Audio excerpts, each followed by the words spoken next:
Halo saudaraku, salam sejahtera buat Anda semua. Kembali lagi dengan saya Ferry Simanjuntak di sini dalam The Ferry Christian Show. Tentunya saya berharap Anda dan keluarga dalam keadaan baik. Dan kali ini saudaraku, seperti biasa saya akan mengungkapkan sesuatu yang sudah-sudah. Karena The Ferry Christian Show adalah semata-mata ya saya mengamati, saya mempelajari, saya menyimak apa yang telah dipaparkan, apa yang telah diajarkan, apa yang telah sangat sudah sering sekali diulang-ulang dalam sejarah kekristenan ini, pengajaran demi pengajaran yang benar, yang bertanggung jawab, pengajaran yang murni, pengajaran yang berkuasa, karena ya pengajaran-pengajaran tersebut keluar atau diajarkan semata-mata dari perkataan demi perkataan di dalam kitab suci yang adalah perkataan Allah. Sehingga buat kita orang-orang Kristen ketika kita memperhatikan pengajaran-pengajaran yang demikian, kita bukan hanya saja memahami tentang kekristenan, tetapi kita akan menjadi orang-orang Kristen yang kuat, kokoh terhadap apa yang dipaparkan, diajarkan, kebenaran Kristen yang otentik, yang sesungguhnya, yang asli. Karena kenapa saya berkata demikian? Karena ya akan menjadi sebuah fakta yang nggak bisa hilang di dalam kekristenan ini, bahwa sampai akhir zaman pun sebelum Kristus datang sebagai Raja, kita akan melihat dan menghadapi mungkin penyesat-penyesat yang mau tidak mau memang terus bekerja di dalam kehidupan kita di tengah dunia. Sehingga penting sekali kalau kita tahu kebenaran tersebut, saudaraku. Penting sekali kita nih orang-orang Kristen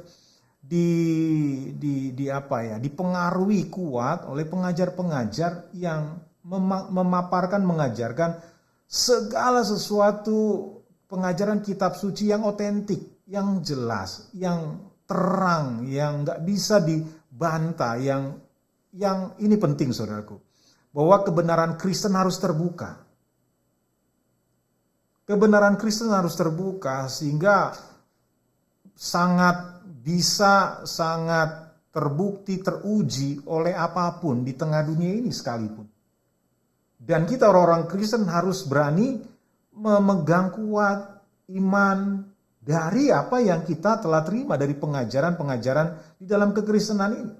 Sehingga kalau pengajaran kekristenan nggak kita pegang kuat karena pengajaran Kristen itu salah, karena pengajaran itu tidak tepat atau tidak utuh, ya akan membuat kita di tengah jalan pasti mengalami yang namanya kebimbangan karena kita nggak mendapatkan pengajaran yang murni. Dan kalau kita mendapatkan pengajaran-pengajaran Kristen yang murni, yang memang valid, yang memang juga kekal karena pengajaran Tuhan, karena perkataan Tuhan kekal, kita akan dibangun oleh kuasa perkataan Tuhan itu sendiri yang kita terima dari pengajaran-pengajaran Kristen. Nah, kalau hari ini saya melihat ada beberapa orang, yang nggak bisa juga dibilang oknum karena banyak sekali, dan ini membuat saya agak kesel lah bisa dibilang, agak maaf kata lah, muak juga karena kayaknya perkataannya dia ngomong kayak gayanya benar sekali, pede sekali, dan ini memang banyak sekali kita temukan di dalam kekristenan, pede sekali mengatasnamakan hamba Tuhan, kayak mengatasnamakan pemberita firman kah atau apalah, pengalaman di dalam dunia pelayanan kah, dan memang itu memang salah satu sisi benar bahwa mereka memang quote unquote hamba Tuhan yang berdiri atas nama kekristenan sudah lama, bahkan dikenal publik Kristen, diterima lagi, disukai bahkan. Tetapi saya berani mengatakan ini dengan sangat terang dan jelas dan sangat sederhana. Mereka-mereka itu bisa dibilang adalah orang-orang yang salah memahami kebenaran itu sendiri. Dengan cara bagaimana saya bisa menyimpulkan ini? Semata-mata apa yang dia paparkan. Dan semata-mata yang dia paparkan, kenapa saya bilang salah? Karena ya kita nih orang-orang Kristen mengerti kitab suci harusnya. Kita harus mengenal setiap tulisan kitab suci sehingga kita bisa menilai mana yang salah, mana yang benar. Discernment, kita bisa membedakan. Kita adalah orang-orang Kristen yang sama di hadapan Tuhan, di mana Kita harus memahami perkataan Tuhan adalah orang-orang yang memang sudah dipilih, ditetapkan, diselamatkan. Dan orang-orang yang demikian adalah orang-orang yang tahu mengenal suara Kristus itu sendiri, suara gembala yang memang menggembalakan kekristenan itu sendiri, yaitu kita orang-orang Kristen, saudaraku. Sehingga nggak bisa kita nggak bisa juga mengelak, kita nggak bisa mencari aman dong bahwa kita nih orang yang biasa sebagai orang Kristen yang ya bisa ditipu oleh pengajar-pengajar palsu, bisa juga bisa diserongkan, bisa disesatkan. Janganlah begitu kita. Hari ini dengan begitu banyaknya pengajaran-pengajaran yang sudah sangat, menurut saya sudah sangat besar anugerah hari-hari ini kepada kita orang Kristen, dengan diungkapkannya orang terbuka pengajaran Kristen yang bertanggung jawab, pengajaran-pengajaran Kristen yang valid, yang benar, yang utuh, yang murni, itu telah banyak disajikan di hadapan kita karena orang-orang yang bertanggung jawab, gifted men yang saya bilang, orang-orang yang punya bakat, diberikan kepercayaan Tuhan dengan bakat mengeksposisi kitab suci sangat sulit, saudaraku. Tapi hari-hari kita melihat begitu kayanya anugerah Tuhan buat kita, terlebih lagi kita mendapatkan penyajian, tayangan-tayangan orang-orang yang tadinya sangat sedikit sekali terlintas dalam perhatian kita, terlintas dalam media sosial, hari-hari ini sangat begitu banyak dibukakan kepada kita, disajikan kepada kita, yaitu orang-orang yang bertanggung jawab, yang membuka dirinya lebar, yaitu orang-orang yang bertanggung jawab memaparkan kitab suci. Dan ingat, orang-orang yang bertanggung jawab mengajarkan kitab suci, pengajarannya kekal. Kenapa? Karena semata-mata yang memang otentikitas kitab suci, tulisan-tulisan kitab suci yang diajarkan. Bukan dibangun atas yang namanya ide manusiawi, kelicikan manusia, kepintaran manusia. Tidak. Orang-orang yang bertanggung jawab adalah orang-orang yang saya bahasakan, orang-orang yang bukan hanya gifted men, tetapi orang-orang yang memang faithful. Orang-orang dalam pengajarannya selaras dengan apa yang dia yang dia perbuat, yang dia lakukan dalam kehidupan Kristennya, sehingga kebenaran itu real, bukan kebenaran ide. Kebenaran itu bukanlah sesuatu ide yang dikemukakan, diproklamirkan, tetapi kebenaran itu real, menjadi sebuah apa yang bisa dilihat, yaitu buah kehidupan itu sendiri. Bagaimana kita mengerti bahwa Allah yang transenden adalah Allah yang memang mengatakan sebuah perkataan yang benar. Dengan buktinya adalah bahwa Allah manusia, yaitu Kristus, hadir di tengah kita, sehingga dia bisa kita lihat, itulah kebenaran yang real.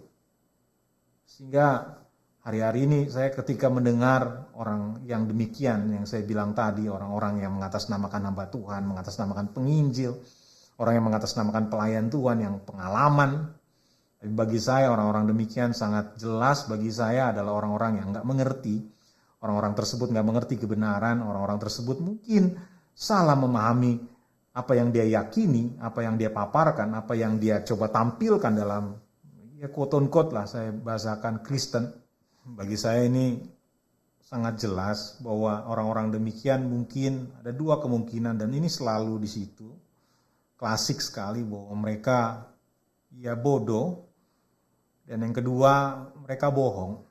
Nah, bagi saya, saudaraku, kalau ada orang-orang yang mengungkapkan pernyataan bahwa wah, kalau mereka itu yang mengajarkan, memaparkan doktrin-doktrin tanpa Roh Kudus, itu sama seperti orang Farisi. Saya kadang-kadang udah agak jengah ya, atau muak lah bisa dibilang dengan orang-orang yang mengatakan ini. Kayak Anda mengerti gak ya? Farisi itu apa? Apakah Farisi itu adalah orang-orang yang mengajarkan doktrin yang benar? Jangan arahkan sesuatu pengertian yang gak lengkap. Pengertian ini kayak seakan-akan sepotong sehingga ujung-ujungnya menyesatkan. Doktrin, ya, itu pengajaran. Doktrina adalah sebuah pemaparan yang diajarkan, pengajaran. Dokter atau orang-orang yang mengajarkan adalah orang-orang yang mengajarkan apa yang dipaparkan atas dasar pengajaran. Tapi bicara tentang kebenaran, terus Anda bilang bahwa orang-orang yang mengajarkan doktrin tanpa Roh Kudus adalah orang-orang yang memiliki roh Farisi. Anda bukan hanya salah, tetapi Anda sedang mempermalukan kekristenan. Ketika sesuatu yang kritis atau sesuatu yang sifatnya ingin menguji, karena kebenaran Kristen harus diperhadapkan kepada situasi-situasi yang perlu diuji, ya Anda mempermalukan diri Anda. Sehingga bagi saya sekarang harusnya semakin jelas orang-orang Kristen yang nggak mau berdebat harus coba kita nilai dulu, telaah dulu maksud dari perdebatan yang dihindarkan itu apa. Yaitu perdebatan yang berbicara muatannya bukan perdebatan gontok-gontokan, tetapi perdebatan di sini yang saya ingin maksud adalah orang-orang yang tidak memberanikan diri atau beraninya cuman ngungkapin aja di depan audiensnya, depan masanya, di depan ya fans-fansnya atau depan jemaatnya lah. Omongan-omongan kayak begitu ketika diperhadapkan kepada situasi, dikritisi apa yang dia ungkapkan, ya ujung-ujungnya mengumpat lah. Ya maaf kata lah, orang-orang yang demikian biasanya pecundang. Ya saya agak geram dong. Kenapa saya geram? Saya punya alasan. Apa yang mereka ungkapkan adalah ungkapan-ungkapan yang salah, yang semata-mata ingin menyudutkan sesuatu pihak yang lain, ingin mendefinisikan pihak yang lain, tetapi nggak diberikan ruang untuk membuka diri kepada sesuatu validasi daripada argumentasi yang saling mencoba menyatakan gitu loh.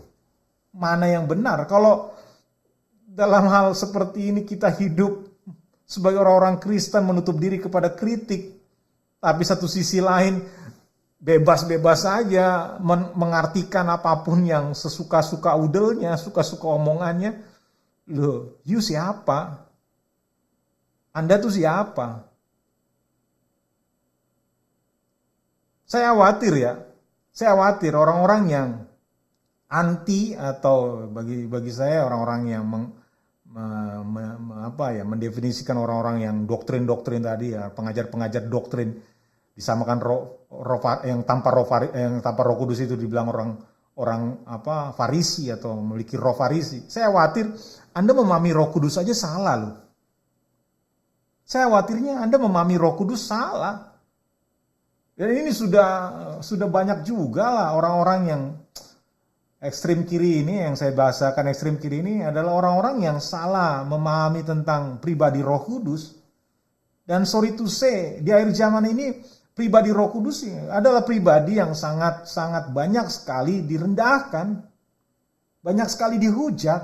Yang pernah saya bilang hari ini ungkapan John MacArthur ini. Sorry saya kalau pakai nama John MacArthur terus karena ya saya mengakui saya diarahkan oleh pengajaran-pengajaran yang dia ajarkan menjadi orang Kristen yang lebih mengerti tentang kekristenan saya.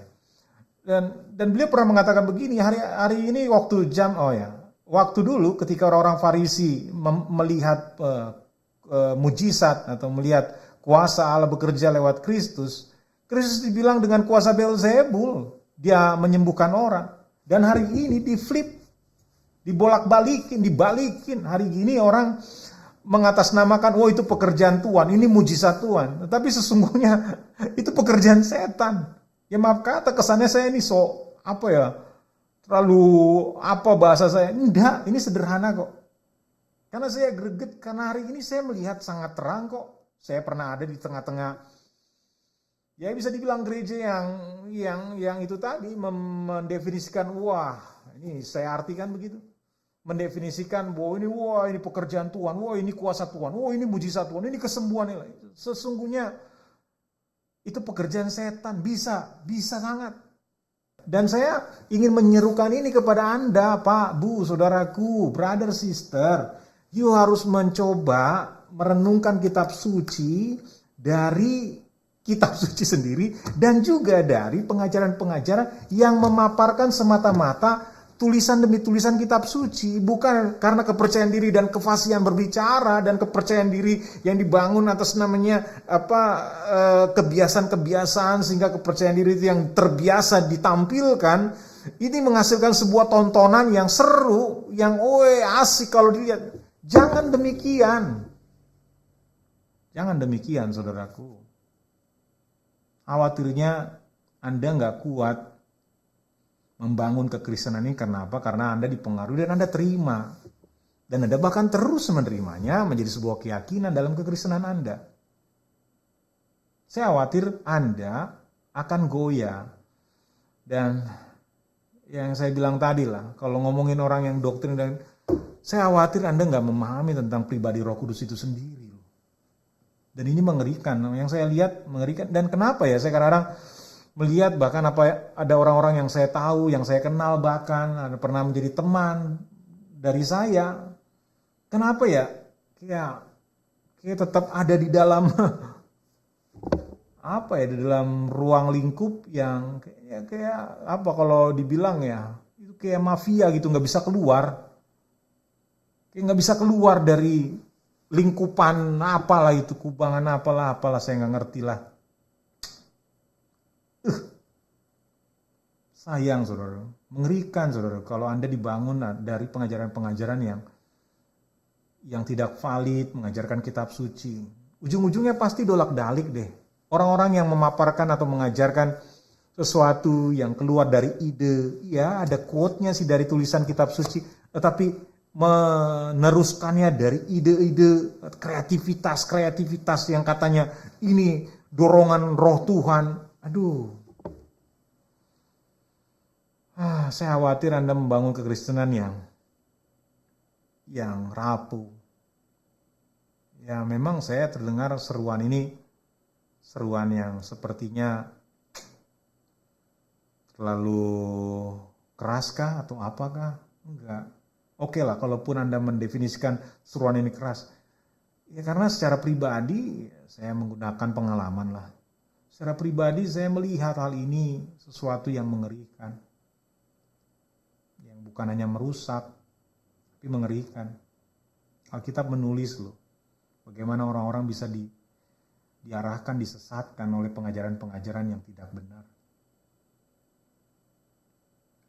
Ya, saya nggak mau membenarkan diri bahwa saya memaparkan pengajaran yang pasti benar, enggak. Sesuatu yang natural, yang kehidupan dalam ciptaan baru ini. Natur kita yang di dalam ciptaan baru ini harus diteruskan dengan pengudusan-pengudusan yang tidak bisa tidak dari kitab suci. Yohanes 17 itu penting sekali, kuduskanlah mereka di dalam kebenaran. Firman-Mu adalah kebenaran. Agen yang menguduskan kehidupan kekristenan kita adalah kitab suci. Ya, kalau Anda telah menyatakannya, semoga Anda mengingat perkataan Anda. Sehingga ketika suatu saat, ya entah itu Anda sadar atau apalah, terpojokkan suatu saat. Seperti yang saya bilang, telunjuk Anda harus kuat mengarah kepada Anda. Jangan sebentar nunjuknya, lama. Ini yang saya lakukan. Sekali lagi, The Very Christian Show adalah segala sesuatu tayangan yang saya publish di media sosial pribadi saya, yaitu sesuatu yang sudah dipaparkan, diajarkan dalam sejarah waktu kehidupan Kristen ini sudah sangat banyak sekali. Dan apa yang saya ungkapin semata-mata ya saya sebagai suara yang mengulangi kembali sesuatu yang sudah. Kalau saya mau coba tayangin secara utuh kan ya kesannya jadi bukan media pribadi saya. Tetapi saya harus garis bawahi ini semuanya semata-mata sudah dipaparkan, diajarkan. Dan semata-mata yang saya ungkapkan dalam The Very Christian Show ya dengan metode seperti ini ya saya ingin mencoba kayak membuat percakapan saja, membuat percakapan yang biasa saja, membuat percakapan yang biasa saja di depan Anda lewat tayangan media sosial seperti ini. Tidak ada bahan-bahan untuk menjadi sebuah metode pengajaran yang saya kemas untuk Anda lewat tayangan media sosial ini. Tidak ada. Saya ingin mencoba ya layaknya seperti orang berbicara lah lewat tayangan media sosial aja. Perhatikan saudaraku pengajaran-pengajaran yang muatannya doktrin. Doktrin itu pengajaran bahasa Indonesia saudaraku. Doktrina itu bahasa Latinnya. Itu pengajaran saudaraku. Pengajaran. Ajaran. Sesuatu yang memang termuat dalam tulisan-tulisan kitab suci. Doktrin Alkitab, pengajaran Alkitab. Ini bukan roh Farisi, saudaraku. Ini pengajaran Alkitab, saudaraku. Bukan roh Farisi, sangat berbeda. Kayak kadang-kadang saya ngelihat orang, nggak yang cowok, nggak yang cewek. Orang-orang yang tadi bilang tuh mendefinisikan, orang-orang yang ngajarin doktrin. Dari mimiknya aja saya udah kadang-kadang, ini orang ngerti gak sih apa yang dia ngomong? Dia tahu gak pengertian doktrin itu? Kadang-kadang saya, dan memang sorry to say ya saudaraku, kayaknya kita nih harus kembali kepada ortodoksi, yaitu sesuatu pengertian dasar dari mana ketika ini dikenal, definisi itu dikenal dasarnya, coba kita kembali lagi gitu. Nah hari-hari ini kita melihat orang kayak membaharui definisi-definisi, membaharui definisi demi definisi, sehingga ujung-ujungnya kabur terhadap definisi yang seharusnya dimengerti sangat sederhana. Dalam ini doktrin, pengajaran, doktrin Alkitab, pengajaran Alkitab. Pengajaran Alkitab. Itu tadi orang-orang yang menyerukan atau menyatakan, orang-orang yang mengatasnamakan atau memberikan doktrin-doktrin. Dari mimik wajahnya kayak meremehkan, bukan hanya meremehkan saja ya. Mereka nggak merasa bahwa mereka itu, sorry to say, nggak tahu apa yang mereka ungkapin. Dan saya maaf kata juga ya, saya kesel dan saya greget dan keselnya saya ini saya kemukakan untuk semata-mata, ayo kita coba angkat ke permukaan dan coba kalau dalam kalau dalam metode ilmiah itu ditaruh semua itu bukti-bukti yang ada atau sesuatu yang terkait dipaparkan satu media, tinggal diperhatiin aja. Oh ini gini, coba gitu dong. Nah diskusi Kristen harusnya ketika berbeda, coba begitu. Coba ditaruh satu media, nah perhatiin. Wah ini katanya ini abu-abu. Enggak abu-abu, ini mah butek. Nah pisahin. Kayak gitu dong harusnya kekristenan kita ketika menghadapi perbedaan yang harusnya diperhadapkan. Jangan diumpat, yang ono-ono sini-sini. Ya terserah you lah mau melakukan hal yang seperti itu juga. Tetapi intinya yang saya ingin coba kemukakan kali ini adalah doktrin itu adalah sebuah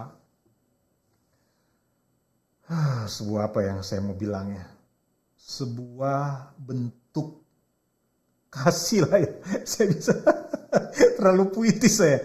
Suatu bentuk kebenaran yang Tuhan pakai untuk mendidik orang pilihannya untuk mengerti dan juga untuk meyakini dan tentunya untuk menghidupi apa yang diajarkan dari kitab suci ini, saudaraku. Dan itulah proses yang terus kita harusnya hidupi sebagai orang-orang Kristen. Urusan untuk orang-orang yang pengalaman di dunia pelayanan kah, udah enak juga saya kalau ingat-ingat kayak gitu. Pendeta. Kadang saya pernah singkat ini dengan singkatan yang maksa, tapi kayaknya kadang-kadang saya meyakini benar. Pendeta, penipu, deretan teratas. Ya, pendeta haruslah pendeta yang mengajarkan pengajaran yang benar. Karena pendeta punya tanggung jawab seperti yang Efesus katakan bahwa Tuhan memberikan pendeta pengajar yang mengajarkan kitab suci sehingga jemaat tergembalakan, terarahkan, terbawa, tertuju kepada sesuatu yang memang sudah seharusnya, yaitu perkataan Tuhan, kuasa Tuhan, rancangan Tuhan, dan segala sesuatu yang Tuhan inginkan.